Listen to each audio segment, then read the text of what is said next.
Hi, this is doctor Prasanna Lakshmi, మాతృత్వ hospital, Sainikpuri. HPV infection ఎలా prevent చేయొచ్చు? సో హెచ్పివి ఇన్ఫెక్షన్ కోసం చాలా రీసెర్చ్ అండ్ స్టడీ చేసిన తర్వాత హెచ్పివి వ్యాక్సిన్ అనేది వచ్చింది.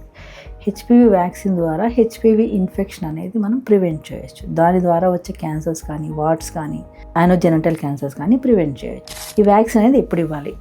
ఈ వ్యాక్సిన్ 9 years నుంచి స్టార్ట్ చేయొచ్చు. 9 to 15 years అయితే 2 doses సరిపోతాయి. 15 years తర్వాత అయితే 3 doses ఇవ్వాల్సి ఉంటుంది. సో ఈ వ్యాక్సిన్స్ ఇండియాలో అవైలబుల్ ఉన్నాయా? సో ఈ వ్యాక్సిన్స్ అనేవి ఇండియాలో అవైలబుల్ ఉన్నాయి. యూజువల్గా 3 type ఆఫ్ వ్యాక్సిన్స్ ఉంటాయి. బైవాలెంట్ అంటే 2 strains ఉంటాయి హెచ్పివి. క్వాడ్రివాలెంట్ అంటే 4 strains ఉంటాయి. నానోవాలెంట్ 9 strains ఆఫ్ హెచ్పివి వ్యాక్సినేషన్ ఉంటాయి. యూజువల్గా వైరస్ అనేది స్ట్రెయిన్స్ ఉంటాయి. దానికి రకరకాల నంబర్స్ పెడుతుంటారు వాళ్ళ సైంటిస్ట్ని అకార్డింగ్లీ, వాళ్ళ కన్వీనియన్స్ కోసం. 1, 2, 3, 4 అనుకుంటే 2 strains ఉంటే దాన్ని బైవాలెంట్ అంటాం. క్వాడ్రివాలెంట్ మా గాడాసిల్ అని ఒకటి అవైలబుల్ ఉంది. సో ఇది 4 ఉంటాయి, 4 strains ఉంటాయి. ఎక్కువ వైడ్ స్ప్రెడ్ అంటే ఎక్కువ స్ట్రెయిన్స్ ఉన్నదంటే అది 9 strains ఉంటాయి. ఇది వైడ్ కవరేజ్ ఇస్తుంది అన్ని స్ట్రెయిన్స్కి. యూజువల్గా వచ్చే కాజ్ చేసే హెచ్పివి వైరస్ అందరికీ ప్రొటెక్షన్ ఇస్తుంది. సో కొంచెం ఇది ఎక్కువ క్వాడ్రివాలెంట్ కంటే నానో అనేది కొంచెం ఎక్కువ ప్రొటెక్షన్ ఇస్తుంది.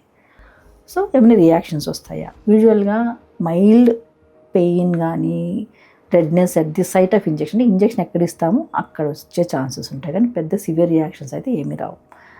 సో అందరికీ ఇవ్వచ్చా? యూజువల్గా పిల్లలందరికీ 9 years తర్వాత అందరికీ ఇవ్వచ్చు. మిగతా వ్యాక్సిన్ ఏమైనా షెడ్యూల్డ్ ఉంటే వాటితో పాటు కూడా ఇవ్వచ్చు. అంత ఎర్లీ ఏజ్లో ఎందుకు ఎంచుకోవాలనే క్వశ్చన్ వస్తుంది. సో అప్పుడు వచ్చే ఇమ్యూనిటీ సిస్టమ్ బాగుంటుంది కాబట్టి అప్పుడు వచ్చే ప్రొటెక్షన్ అనేది కొంచెం బెటర్గా ఉంటుంది.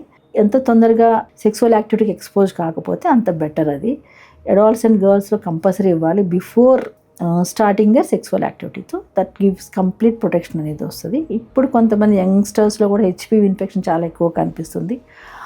వాట్స్ రావడము, ప్లస్ వాళ్ళకి రికరెంట్ ఇన్ఫెక్షన్స్ రావడము. ఆ టైంలో వాళ్ళకి ప్యాప్ స్మియర్ స్మియర్ తీసుకుని హెచ్పివి డిఎన్ఏ టెస్టింగ్ అని ఉంటుంది, దాన్ని కూడా టెస్ట్ చేసుకుని in case of positive negative చూసుకుంటే వాళ్ళకి compulsory vaccine, if it is positive also some vaccine ఇస్తే మిగతా స్ట్రెయిన్స్ నుంచి కూడా రాకుండా ప్రొటెక్షన్ అనేది ఉంటుంది. సో నౌడేస్ హెచ్పివి వ్యాక్సిన్ అనేది compulsory to prevent the HPV infection, further prevent the carcinoma cervix. Because it will take HPV infection వచ్చిన తర్వాత 20 years తర్వాత కార్సినోమా వస్తుంది కాబట్టి మనకు చాలా టైం ఉంది కాబట్టి we can happily prevent the carcinoma cervix in female and other anogenital carcinomas and warts in male.